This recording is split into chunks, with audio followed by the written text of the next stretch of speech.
Every single day around the world, hundreds of millions of people work out to improve their physical strength. Yet, virtually all of them base their progress on feelings and vibes.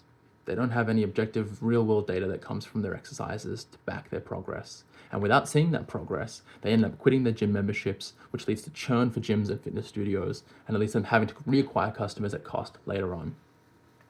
The problem isn't that this technology to track strength training data doesn't exist. It does. It's too expensive for gyms to purchase training equipment that has this technology already integrated into it. It means that gym members who are dedicated enough to log this data end up doing so manually on mobile apps, but they don't actually capture how you perform during the exercise. And it leads to this data largely being untracked. Introducing FitSense.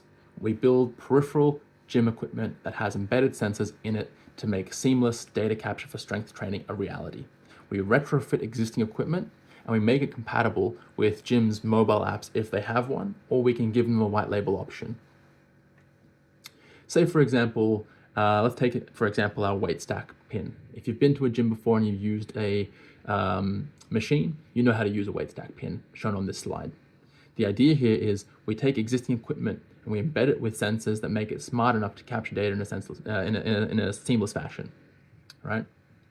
And the goal here is this data then gets captured and broadcast to an accompanying mobile app, where it shows your data, but also can be processed for later downstream applications like AI-based personal training. We want to make the experience as seamless as possible.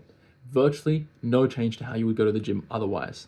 So if you were using our weight stack pin, you would take the pin and you'd set it at the weight you want to work out at. It would, and you scan your phone or you tap your phone, and through near field communication, it captures the machine you're on and the weight that you're performing or you're exercising at, and then you can just start working out. Our goal is to make it as simple as tap and go. It's awesome for gyms because it means they get new functionality out of existing equipment without having capital outlay. It leads to a more engaging workout experience, so people are more inclined to come to the gym more often.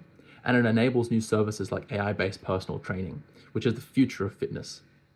For members, it's also fantastic. They get to capture their strength training data in a frictionless manner, so almost like the Fitbit moment of strength. It turns a boring activity into a social experience, so like the Strava of weightlifting, and it expands their personal fitness data set beyond wearables and beyond cardio into this whole new domain that they currently don't have anything for. What makes FitSense unique, I guess what is our unique proposition, is that we own the entire data lifecycle. We own the sensors that capture the data, we own the processing of that data, and we own the downstream applications. Our customer is the gym, and our member or our user is the person going to the gym and exercising. So it's a B2B2C model, but we can talk about that a bit later. Now let's talk about where this is all coming from. 10 years ago, fitness devices like Fitbits and Apple Watches came onto the scene and started the digital revolution in health. They made frictionless experiences in tracking steps and sleep. And then 5 years ago, COVID came along and shifted the workout from the gym to the home. It made fitness apps the norm, and it made progress metrics and visualizations the norm as well. Today, it's a whole new game. Weight loss injectables are driving a shift away from cardio as people no longer need to exercise, through running and working out that way in order to lose weight. And it's shifting all of that energy and all of that focus into strength training. At the same time, members are using AI as the cornerstone or the foundation of their exercise planning. They're using it for workout planning, they're using it for nutrition. So the moment is now for this product, right? People are shifting to strength training. They have no data to back up how they're actually performing. The people who are now making up the majority of those in the gym actually working out are digitally native. They grew up with mobile phones, millennials and Gen Z. So the moment is now to launch FitSense into the market. And it's a big market. So the market for strength training mobile apps subscriptions is 2.2 billion. We see that as the initial sort of the initial market that you would sort of go into and where we can kind of play. But the reality is once we start to capture data and prove the concepts around AI-based personal training using data from your workout while you work out, well, that market is almost 20 times larger, right? With $45 billion in the personalized training services market around the world. Now, mind you, only 4% of the world's population go to the gym.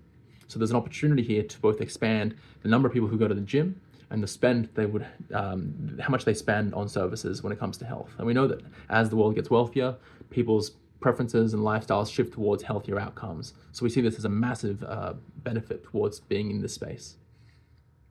There is competition, but we don't really see it as too much of a problem. And here's why.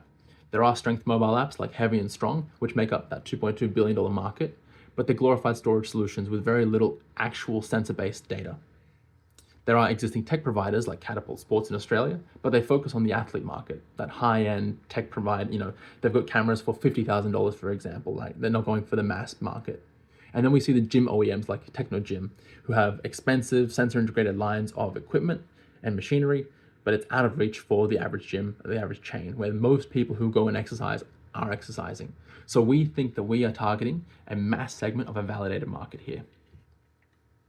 Our product roadmap starts off with our proof of concept. So this is a device, this is FitSense V3. We take this to the gym. The weight pin currently slots through this circular hole here, and then we can capture through an accelerometer and through a Bluetooth transmitter the speed at which the stack goes up and down. And that works now, and that's quite popular. We've got customers who are interested in this product. What we're looking to do is then go to developing a production weight pin for live deployment, and then beyond that, validating with gyms when we can show this product, show them the mobile app, show them the AI-based personal trainer, and explain to them the vision. Beyond that, we'll go into different peripheral items like barbell focus sensor clips, because that's where we see most men working out. Women tend to prefer machinery, men tend to prefer barbells and free weights. Our business model, like I said before, was a B2B2C model where the gyms pay us and the members are the ones who use the service. So for the gyms, we're thinking per sensor, a lease model. So we lease these per gym, roughly $10 per month, with a base cost of the software platform of $100 a month. So call it $500 a month per gym. For members, they can access the automatic data tracking for free. Then they have an optional feature like AI-based coaching on top of that. So we make money from gyms and from members.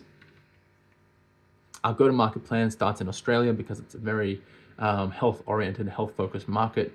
There are roughly 1,200 gyms in the country. There are 700 in sort of the mid-market chain space who are really competing for undecided people who go into the gym. There are those who go to the high-end gyms like Virgin Active, and then those who go to the budget ones like Planet Fitness. But in the middle, that's where the sweet spot is. 700 out of 1,300 gyms fit here.